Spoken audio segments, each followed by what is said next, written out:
घरात मुलगी का जन्माला येते? घरात मुलीचा जन्म होणे शाप की वरदान? गरुड पुराणातील सत्य. भक्तांनो, शांत चित्ताने विचार केला का, की तुमच्या अंगणात एका चिमुरडीचे पाऊल का पडले? का काही लोकांच्या नशिबात फक्त मुलीच असतात? जेव्हा दवाखान्यात नर्स बाहेर येते आणि म्हणते अभिनंदन, मुलगी झाली आहे, तेव्हा काहींच्या चेहऱ्यावर आनंद ओसंडून वाहतो, तर काहींचे चेहरे पडतात. समाज म्हणतो मुलगी म्हणजे परक्याचं धन, मुलगी म्हणजे जबाबदारी. पण साक्षात भगवान विष्णू गरुड पुराणात काय म्हणतात माहीत आहे का? आजचा हा व्हिडिओ फक्त माहिती नाही, तर तुमच्या काळजाला स्पर्श करणारा, तुमच्या डोळ्यात आनंद अश्रू आणणारा एक असा दिव्य सत्य आहे, जे ऐकल्यावर तुम्ही तुमच्या लेकीला छातीशी घट्ट धराल. ज्यांच्या नशिबात सामान्य सुख नाही तर महापुण्य असतं ना, त्यांच्याच नशिबात मुलगी असते. आज आपण गरुड पुराणाच्या पानातून हे रहस्य उलगडणार आहोत, जे आजवर तुमच्या पासून लपवून ठेवलं गेलं. हा व्हिडिओ शेवटपर्यंत पहा, कारण शेवटची सत्य कथा ऐकल्यावर तुम्ही स्वतःला जगातील सर्वात भाग्यवान समजाल, की तुमच्या घरात एक लक्ष्मी जन्माला आली आहे. तुमच्या सर्वांचे मनापासून स्वागत आहे आपल्या लाडक्या भक्तांनो. अशा काही विषयांवर आपण जो केवळ आध्यात्मिक नाही तर आपल्या अस्तित्वाशी जोडलेला असे विषय घेऊन येतो.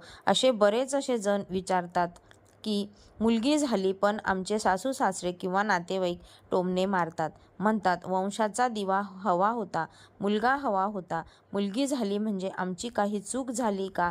मित्रांनो, आज गरुड पुराणाच्या आधारे मी जे सत्य मांडणार आहे ते ऐकल्यानंतर तुमच्या स्वतःकडे आणि तुमच्या मुलीकडे पाहण्याचा दृष्टिकोन 180 अंशात बदललेला. मुलगी होणं ही कोणाची तरी शिक्षा नाही, कोणतंही पाप नाही, तर ते ईश्वराने तुम्हाला दिलेले जगातले सर्वात मोठा सन्मान आहे. भगवान विष्णूंनी गरुड देवाशी संवाद साधताना अशा काही गोपनीय गोष्टी सांगितल्या आहेत, ज्या वाचल्यावर समजते की कोणत्या घरात मुलगी जन्माला यावी हे स्वर्गलोकातून आधीच का ठरलं जातं. आज आपण जाणून घेणार आहोत की तुमच्या घरात मुलीचा जन्म होण्यामागे तुमचे कोणते कर्म कारणीभूत आहेत, तिचं येणं तुमच्या आयुष्यात कोणते बदल घडवून आणतं, आणि दत्तगुरूंची किंवा स्वामींची यावर काय विशेष कृपा असते. चला तर मग या अद्भुत आणि भावूक आध्यात्मिक प्रवासाला सुरुवात करूया. गरुड पुराणात भगवान विष्णू गरुड देवाला सांगतात की हे गरुडा, जो मनुष्य आपल्या पूर्वजन्मात अत्यंत सात्विक आयुष्य जगतो, तो कोणाचेही मन दुखावत नाही आणि ज्याने निस्वार्थ भावनेने ईश्वराची सेवा केली आहे, त्यालाच कन्यारत्न प्राप्त होते. भक्तांनो, मुलगा हा एक कुळाचा वंश चालवतो, पण मुलगी ही 2 कुळांचा उद्धार करते. गरुड पुराणात स्पष्ट उल्लेख आहे की ज्या व्यक्तीच्या नशिबात कन्यादान करण्याचे भाग्य असते, त्या व्यक्तीला मृत्यूनंतर यमलोकात जावे लागत नाही. कन्यादान हे पृथ्वीवरील सर्व दानांपेक्षा श्रेष्ठ दान मानले गेले आहे. विचार करा, साक्षात ईश्वरानेच तुम्हाला दाता म्हणून निवडलं आहे. मुलगी जेव्हा तुमच्या घरात येते तेव्हा ती स्वतःचं नशीब घेऊन येते. लोक म्हणतात मुलीचं लग्न कसं होईल, पण गरुड पुराणात म्हटलं आहे तिचं लग्न ईश्वराने आधीच ठरवलेलं असतं, तुम्ही फक्त माध्यम असता. अंगावर शहारे येतात ना हे ऐकून. ज्या मुलीला जग परकं धन म्हणतं, तिला प्रत्यक्ष देवाने मोक्ष प्राप्तीचं साधन मानलं आहे. तुम्हालाही तुमच्या लेकीचं हसणं पाहून असं वाटतं का की ही माझी मुलगी तर साक्षात पंढरीची विठू माऊली किंवा कोल्हापूरची महालक्ष्मीच माझ्या घरात आली आहे? तुमची भावना कमेंटमध्ये जय लक्ष्मी माता लिहून सांगा. मला सुद्धा 2 मुली आहेत आणि मी माझ्या स्वतःच्या अनुभवाने सांगते की मुलगी ही खरंच लक्ष्मीचं रूप असतं. पुढचा महत्त्वाचा मुद्दा जो गरुड पुराणात गूढ रीतीने सांगितला आहे, मुलगी कोणाच्या घरात येते. भगवान सांगतात, ज्या आईवडिलांचे मन अत्यंत कोमल, सहनशील आणि प्रेमळ असते, ते प्रामाणिक मंत्रावर दया करतात, त्याच्याच पोटी भगवंत एका स्त्रीशक्तीला पाठवतो. स्त्रीशक्ती म्हणजे साक्षात आदिमाया, आदिशक्ती. एखादा कडक किंवा दगडी हृदयाचा माणूस मुलीचे कोमल भाव समजू शकणार नाही. म्हणूनच ईश्वर अशा पालकांची निवड करतो, जे आपल्या मुलीला फुलासारखं जपतील. स्वामी समर्थ नेहमी म्हणतात, मुलापेक्षा मुलगी श्रेष्ठ, कारण ती बापाची माया जाणते. जर तुमच्या घरात मुलगी आहे, तर याचा अर्थ असा की स्वामी समर्थांनी किंवा तुमच्या आराध्य दैवाने तुमच्यावर एक मोठी जबाबदारी सोपवलेली आहे. त्यांना विश्वास आहे की तुम्ही या शक्तीचा सन्मान कराल. रोज सकाळी उठल्यावर आपल्या मुलीच्या चेहऱ्याकडे पाहून ईश्वराचे आभार माना. दर शुक्रवारी आपल्या मुलीला तिच्या आवडीचा पदार्थ खाऊ घाला. गरुड पुराणानुसार कन्या ही भाग्याची रेषा उजळवणारी असते. जर तुम्ही कामे अडकली असतील तर मुलीला आशीर्वाद घ्या. ती साक्षात लक्ष्मीचं रूप आहे. गरुड पुराणातील प्रेतकल्पामध्ये एक खूप हृदयस्पर्शी उल्लेख आहे.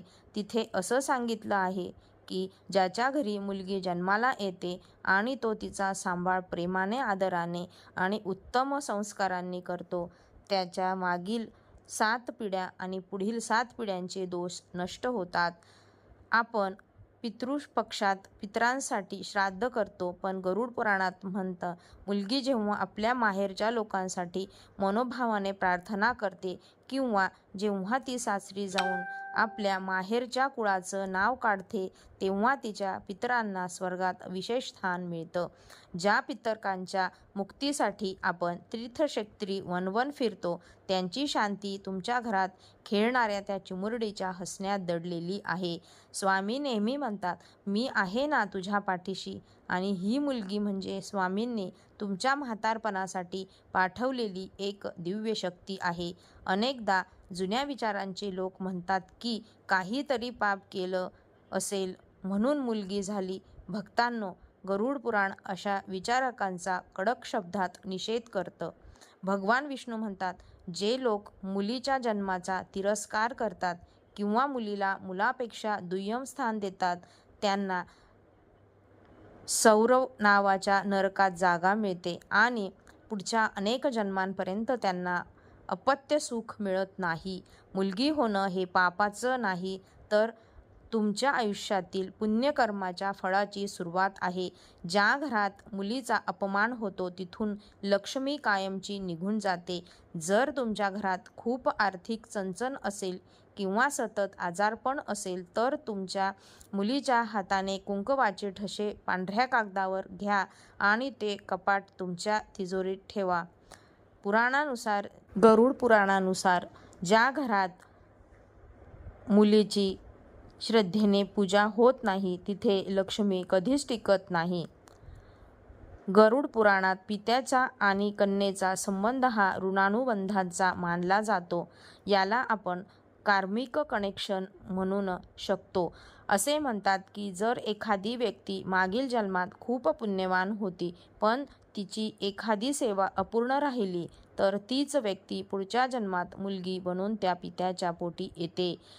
मुलगा कदाचित मोठा झाल्यावर वेगळा होईल, पण मुलगी लग्नानंतरही आपल्या बापाच्या आरोग्याची काळजी करते. स्वामी समर्थांची चारित्र्यातही आपण पाहतो की त्यांनी स्त्रीशक्तीचा नेहमी सन्मान केला. जेव्हा मुलगी आपल्या बापाचे बोट धरून पहिली पावले टाकते, तेव्हा तो बाप जगातील सर्वात श्रीमंत माणूस असतो, कारण त्याच्या हातात साक्षात विश्वांच्या जननीचा हात असतो.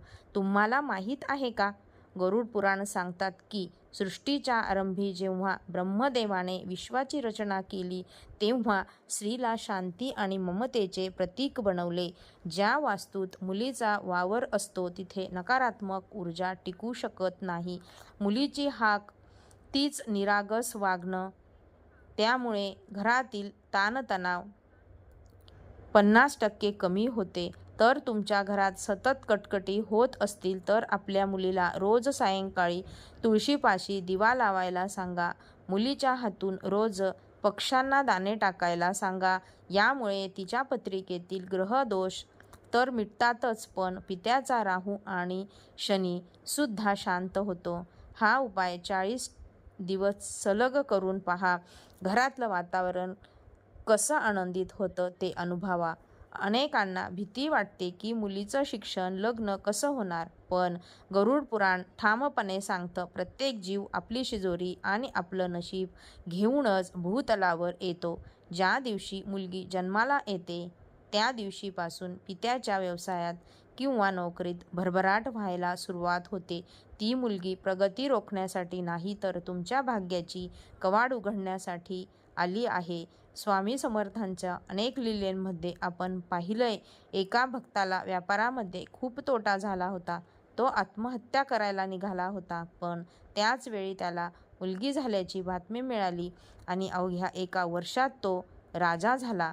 ज्या पित्यामुळे किंवा मातापित्यांमुळे मुलीच्या डोळ्यात अश्रू येतात त्यांच्या घराचा विनाश अटळ आहे. मुलींचे अश्रू हे साक्षात ईश्वराच्या कोपाचे कारण ठरतात. उलट जी मुलगी मनापासून आपल्या आईवडिलांना आशीर्वाद देते त्यांच्या घराची भरभराट कधीच थांबत नाही. मुलगा फक्त पितृपक्ष सांभाळतो, पण मुलगी तिच्या संस्कारांनी सासरच्या आणि माहेरच्या अशा दोन्ही कुळांमधील पापांचे क्षालन करते. गरुड पुराणात म्हटलं आहे की एका सुसंस्कारी कन्येचा जन्म होणे हे त्या कुटुंबासाठी दत्तकृपेची सर्वात मोठे लक्षण आहे. जर तुम्हाला वारंवार स्वप्नात छोटी मुलगी दिसत असेल किंवा तुमच्या घरात मुलगी जन्माला आली असेल तर हा संकेत आहे की तुमच्यावर स्वामींची कृपा होणार आहे. तुमच्या जीवनातील कठीण काळ संपणार आहे आणि सुखाचे दिवस येणार आहेत.